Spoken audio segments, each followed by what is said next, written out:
Hello and welcome to this introductory course for Kali Linux for hackers. We have designed this course to introduce aspiring hackers to the Linux operating system and in particular to the Kali Linux operating system. So if you're brand new to Linux, you've never used it before or you've never used Kali before, this is the perfect course for you. We're going to be building up on some basic skills and moving up gradually in the difficulty until you become proficient and very comfortable with Linux. This is not an advanced course though. You're not going to be doing any super difficult stuff and rebuilding Linux kernels and all that crazy stuff you hear about. We're not going to be doing that. Our objective from this course is to make you as comfortable as possible with Linux operating systems. So if you encounter one during an ethical hacking engagement, you know exactly what to do. Or if you decide to use Linux at home, for example, instead of Windows, you'd be comfortable with using it, setting it up, and doing the day-to-day tasks that you do with your Windows operating system. First, let me start by saying Linux is really not that scary. It really isn't. A lot of people, when they see the command line, they freak out. To them, this is like a nightmare. What I want to do is I want to take this nightmare and show you how pretty and cute and lovely it could be. And I want to give you the fundamentals and the basics and the foundations so you can build up on those gradually. And if you wish so, you can keep advancing until you become a Linux ninja. You might be wondering and asking yourself, but do I have to really do it? Do I really have to learn Linux? We did the Ethical Hacking for Beginners course and we didn't even touch Linux.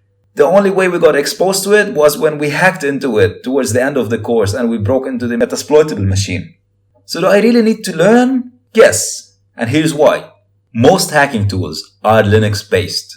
So if you're somebody who wants to take your ethical hacking career seriously, you absolutely definitely must learn Linux. It will make your life so much easier, trust me. It is a bit difficult at first, but by the end of this course, I can guarantee you that you're going to be falling in love with Linux. When you see the kind of things and tricks that you can do, you will start to wonder, how on earth did I do that without Linux before? Needless to say, you will also face Linux targets. We saw that in the Hacking for Beginners course, and you are going to be continuously seeing that throughout your career as an ethical hacker. So you must absolutely know your way around these targets. Speaking of targets, you might think that Linux is only on Linux servers, but you'd be surprised where else you can find this operating system. For example, did you know that Android is built on Linux? In the future, we might be releasing a course on Android hacking. If you don't know Linux, you're going to struggle with that course. But if you're comfortable with Linux, I'm not saying an expert and I'm not saying an advanced user. If you're just comfortable with Linux, you're comfortable with the fundamentals that we're going to be teaching in this course, you'll find yourself sailing through the Android course very comfortably. Not only Android, wireless controllers, firewalls, even TVs, your PlayStation, there are so many devices that are based in Linux. It's all around you. You might not know it, but it really is. So trust me on this. Get comfortable with Linux and you will be doing yourself a huge favor. This course is going to be focused on Kali. That does not mean that whatever we learn is not usable on other Linux systems. Of course it will be. 90% of the things that we're going to be talking about in this course, you can use on any Linux system. However, I want you to do this course on Kali so you can start familiarizing yourself with it. Kali is built on a Linux distribution called Debian. It's built for penetration testing and for forensics analysis. It has over 300 tools, meaning that this operating system is not suited for non-pen testers. It's designed, it's built, it's architectured for pen testers and forensics analysts. If you are not interested in pen testing, Kali is not for you. So pause for a second and think about that. If you're really not interested in Kali, don't use Kali. Download any other Linux version. You can still follow up with this course. Absolutely, no problem with that at all. But maybe you want to get used to another distribution. There's a ton more. For example, Red Hat is one that you constantly see in enterprises. If in your enterprise or at work you use Red Hat, you might want to get Fedora, for example, which is the free version of Red Hat. If you want to use Linux at home, you might want to get Ubuntu. It has one of the prettiest graphical user interfaces and it's super easy to use. So, if you're ready to carry on, I need you to keep this in mind. This course builds up on a lot of concepts from the Hacking for Beginners course. For example, when we talk about things like IP addresses, ports, services, FTP server, web server, SSH server, and so on, I am going with the assumption that you already know what all that is. If you do not know, please go and review the Hacking for Beginners course. If you haven't done the course already, please go and do it. Make sure you're comfortable with these concepts before we proceed. Our focus in this course is on Linux commands and Linux configuration and so on. I don't want to be wasting a lot of time explaining what an IP address is. That's already been explained in other courses. Because we have a lot of ground to cover. A lot. We'll have a first quick look on Kali's interface, and then we'll dive straight away into some basic commands so you can get comfortable with navigating around the system. Then we're going to be looking at how to manage packages, how to install software, remove software. We're going to then look at how you can archive and compress files and directories. Then we're going to be looking at one of my favorite topics, wildcards. Following that, I'm going to show you how you can get help. If you ever find yourself stuck, you don't know what a command does or what command to use, how you can get help and sort it out. All of that is still part 1. Part 2 is when we dig a little bit deeper.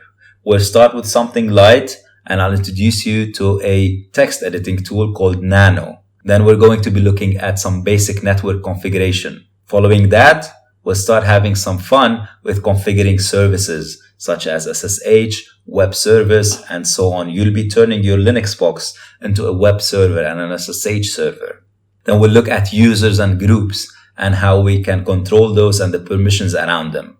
Once we're done, we'll look at process management, how we can control processes, stop them, background them. We're going to be doing some really cool stuff with processes. And last but not least, we'll look at output redirection and piping. I'm going to be showing you some practical examples from my day-to-day work, things that I use when I'm doing my job as a pen tester. And that would be part 2. There is one more part. In part 3, we're going to take everything that we learned and we're going to put it together to build a Linux target. We're going to be downloading a minimal Ubuntu version, a very small tiny Linux, and we're going to build it up from scratch in a way that it's vulnerable to a particular attack. I'm going to show you how I created the target system for the Web Application Fundamentals course. If you've done that course, at the end, there's a virtual machine that I ask you to download and to hack. I'm going to show you how I created this virtual machine for you, and then I'm going to show you how we can use the Linux commands to hack this machine and achieve our target.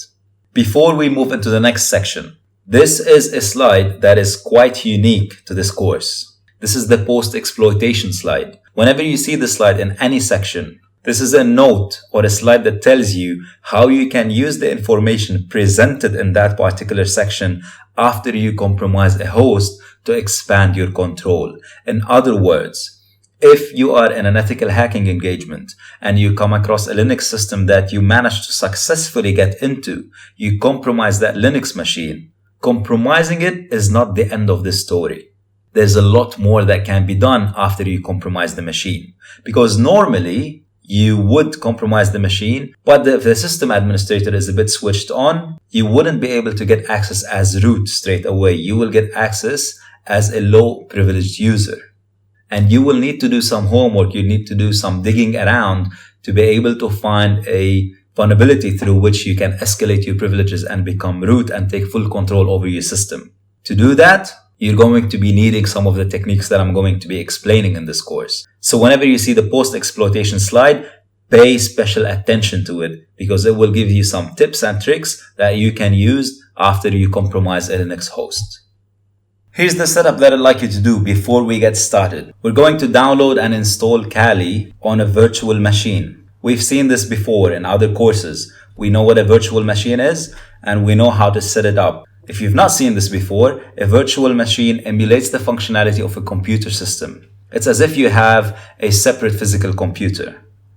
So you install this virtual machine software, usually VMware or VirtualBox, for example. And once that's set up on your, let's say, Windows system, inside that virtual machine, you can install another operating system, and that will be treated as a completely separate operating system. So what I'd like you to do is either install VMware or VirtualBox and then install Kali on either of them. I'm going to attach a link to a YouTube tutorial that I've done a while back. It is slightly outdated. It's an older version of Kali, but it still works perfectly fine. So go ahead, get it set up. Once you're ready, we can get started with the course. I really hope you're excited about this as I am.